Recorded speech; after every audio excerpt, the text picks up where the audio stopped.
بسم اللہ الرحمن الرحیم۔ یہ دنیا گونگے شاہکاروں کا عجائب خانہ نہیں۔ تمام سفروں میں ٹرین کا سفر سب سے زیادہ تجربات سے بھرا ہوا ہوتا ہے۔ انسانی قافلوں کو لیے ہوئے تیز رفتار ایکسپریس دوڑی چلی جا رہی ہے۔ گاڑی کے دونوں طرف قدرت کے مناظر مسلسل ہمارا ساتھ دے رہے ہیں۔ اس طرح ٹرین گویا زندگی کے بڑے سفر کی ایک علامت بن گئی ہے جو نشانیوں سے بھری ہوئی ہے۔ ایک دنیا میں انسان طے کر رہا ہے، مگر جس طرح ٹرین کے مسافر اطراف کے مناظر سے بے خبر ہو کر اپنی ذاتی دلچسپیوں میں گم رہتے ہیں، کوئی اخبار میں، کوئی کتاب میں، کوئی موبائل میں وغیرہ، اسی طرح انسان موجودہ دنیا میں اپنی زندگی کے دن پورے کر رہا ہے۔ بہت کم ایسا ہوتا ہے کہ وہ خدا کی بکھری ہوئی نشانیوں پر غور کرے۔ سورج اپنے روشن چہرے کے ساتھ طلوع ہوتا ہے اور انسان کے اوپر اس طرح چمکتا ہے جیسے وہ کوئی پیغام سنانا چاہتا ہو، مگر وہ کچھ کہنے سے پہلے غروب ہو جاتا ہے۔ درخت اپنی ہری بھری شاخیں نکالتے ہیں، دریا اپنی موجوں کے ساتھ رواں ہوتا ہے۔ یہ سب بھی کچھ کہنا چاہتے ہیں، مگر انسان ان کے پاس سے گزر جاتا ہے بغیر اس کے کہ ان کا کوئی بول اس کے کان میں پڑا ہوا ہو۔ آسمان کی بلندیاں، زمین کی رعنائیاں سب ایک عظیم اجتماع کے شرکا معلوم ہوتے ہیں، مگر ان میں سے ہر ایک خاموش کھڑا ہے، وہ انسان سے ہم کلام نہیں ہوتا۔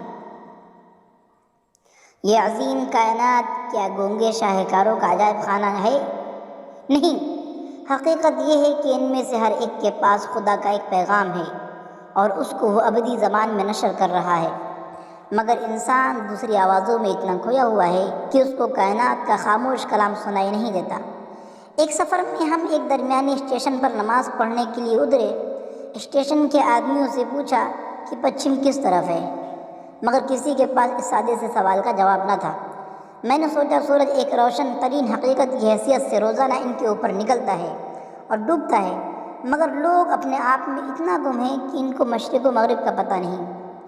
پھر وہ لطیف پیغام جو سورج اور اس کے کائناتی ساتھی اپنی خاموش زبان میں نشر کر رہے ہیں، ان سے کوئی کیسے باخبر ہو سکتا ہے؟ ہماری ٹرین ایک اسٹیشن پر رکی۔ میں باہر آ کر پلیٹ فارم پر کھڑا ہو گیا۔ سورج ابھی غروب ہوا تھا۔ ہرے بھرے درخت، ان کے پیچھے سرخی ملی ہوئی روشنی اور اس کے اوپر پھیلے ہوئے بادل عجیب آفاقی حسن کا منظر پیدا کر رہے تھے۔ ان میں یہ حسن ان کی بلندی نے پیدا کیا۔ میں نے سوچا، مگر انسان اس بلندی تک جانے کے لیے تیار نہیں ہوتا۔ وہ اس سطح پر بھی نہیں جیتا جس سطح پر درخت جی رہے ہیں۔ وہ وہاں بسیرا نہیں چاہتا جہاں روشنی اور بادل بسیرا لیے ہوئے ہیں۔ اس کے برعکس وہ سطحی مفادات میں جیتا ہے۔ وہ جھوٹی دوستی، جھوٹی دشمنی میں سانس لیتا ہے۔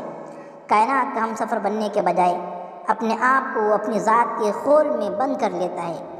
ایک ایسی دنیا جہاں جنتی فضائیں اس کا انتظار کر رہی ہیں، وہاں وہ اپنے آپ کو دوزخ کے ماحول میں ڈال دیتا ہے۔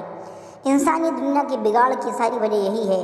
اگر وہ بلند سطح پر جینے لگے تو اس کی زندگی میں بھی وہی حسن آ جائے جو قدرت کے حسین مناظر میں دکھائی دیتا ہے۔